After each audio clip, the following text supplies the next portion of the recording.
My heart sank as I stared at the screenshot of Amazon purchases my wife had sent me. The list of items seemed innocent enough at first glance. A book, some kitchen gadgets, and purchases for our children. So there I was, staring at that photo, and my eyes landed on the fine print at the bottom. A delivery address that definitely wasn't ours. And what caught my attention even more was the name associated with it. A man's name. It was like a whisper of unease brushed against my senses, making my gut churn with a growing suspicion. Something just felt off, you know?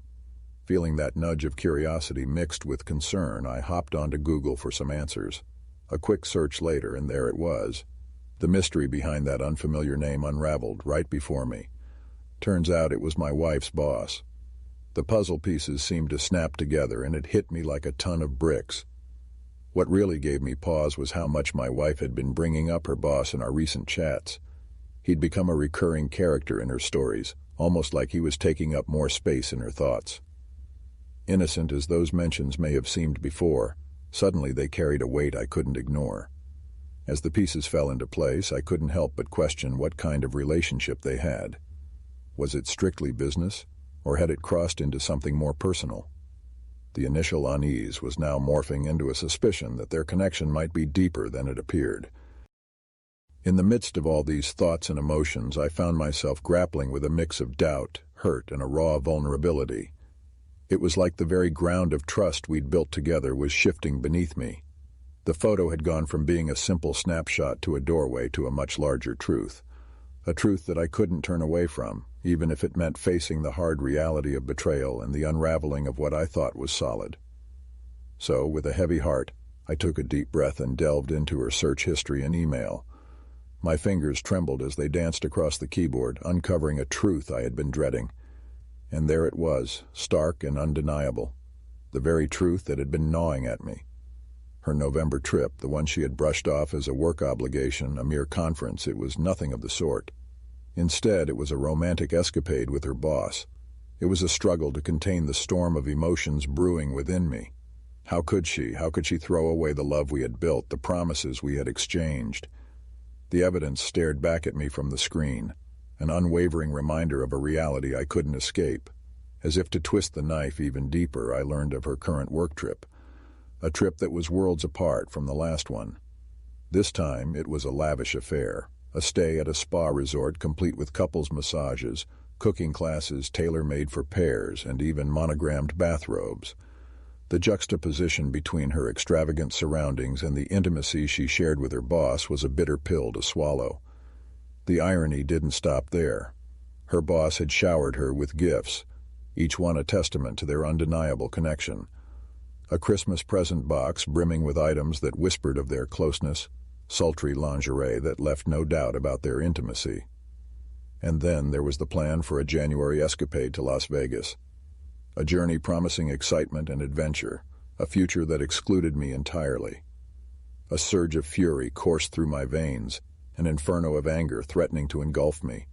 But amidst the seething fire, I somehow managed to keep my composure. I understood that exploding in a fit of rage wouldn't alter the reality that had unfolded. It wouldn't piece together the fragments of our relationship that now lay shattered, broken by lies and deceit. However, with the arrival of the next day, I woke up to a world that felt as shattered as the pieces of my heart. I had gone on a rampage, a whirlwind of anger and pain that tore through the very fabric of our life together. Photos that had once captured our smiles and shared moments now littered the floor.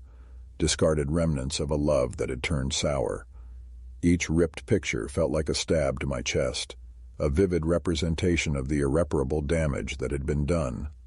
Her belongings, once carefully placed in our shared spaces, were now strewn in chaotic piles across the floor. Clothes, books, mementos of a life that had once been intertwined with mine, now lay discarded and forgotten. It was as if I had tried to erase her presence from my life, to expel the memories that had become too painful to bear. I was determined to seek out more answers, to understand the full truth of her betrayal. For 4 days I delved into the trail of deception, meticulously collecting evidence that would lay bare the extent of her affair. Navigating through emails, scouring credit card statements, piecing together the puzzle of my wife's infidelity.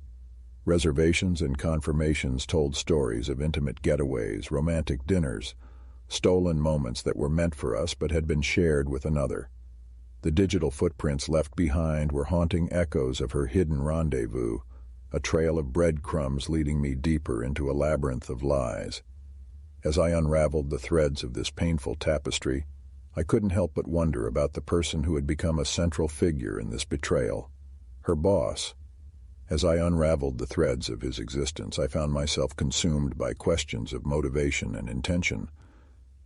Was he a puppeteer, orchestrating a dangerous game of manipulation? Or did he genuinely believe there was more to this connection, no matter how twisted it had become? I dug deeper, seeking to understand the man who had played a role in dismantling our love. With a few clicks, I found the truth I had suspected. Her boss was married. The revelation hit me like a tidal wave, the irony almost too bitter to bear. The man who had facilitated her affair, who had shared stolen moments of intimacy with my wife, was bound by the same vows he had helped her break. And then came a decision that would carry consequences far beyond anything I could anticipate.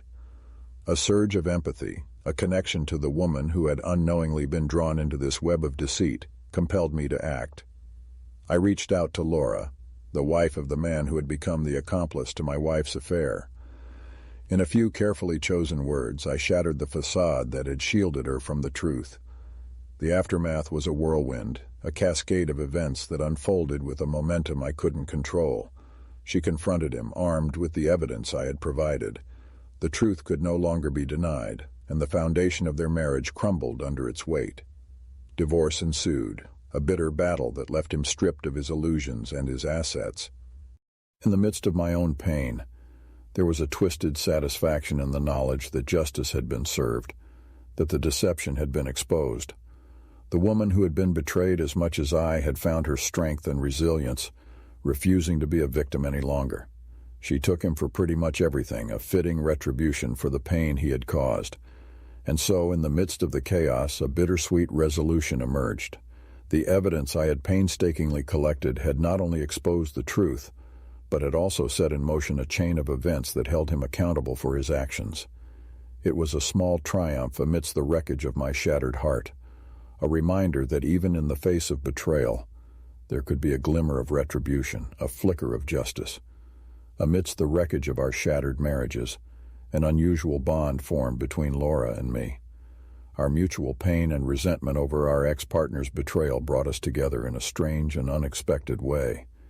It was as if we had stumbled upon a shared refuge, a safe haven where we could vent our frustrations and share our stories of heartbreak.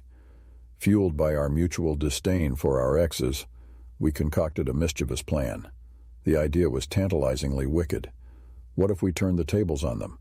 What if we pretended to be a couple just to watch them squirm in discomfort? It seemed like a harmless way to exact a small measure of revenge for the pain they had caused us. Our fake dates were a blend of uncertainty and amusement. We reveled in the chaos we were causing in their lives, chuckling over the voicemails and emails they sent, seething with jealousy and frustration. It was a guilty pleasure, a taste of satisfaction that seemed to dull the ache of our own heartbreak. But as the charade continued, something unforeseen happened.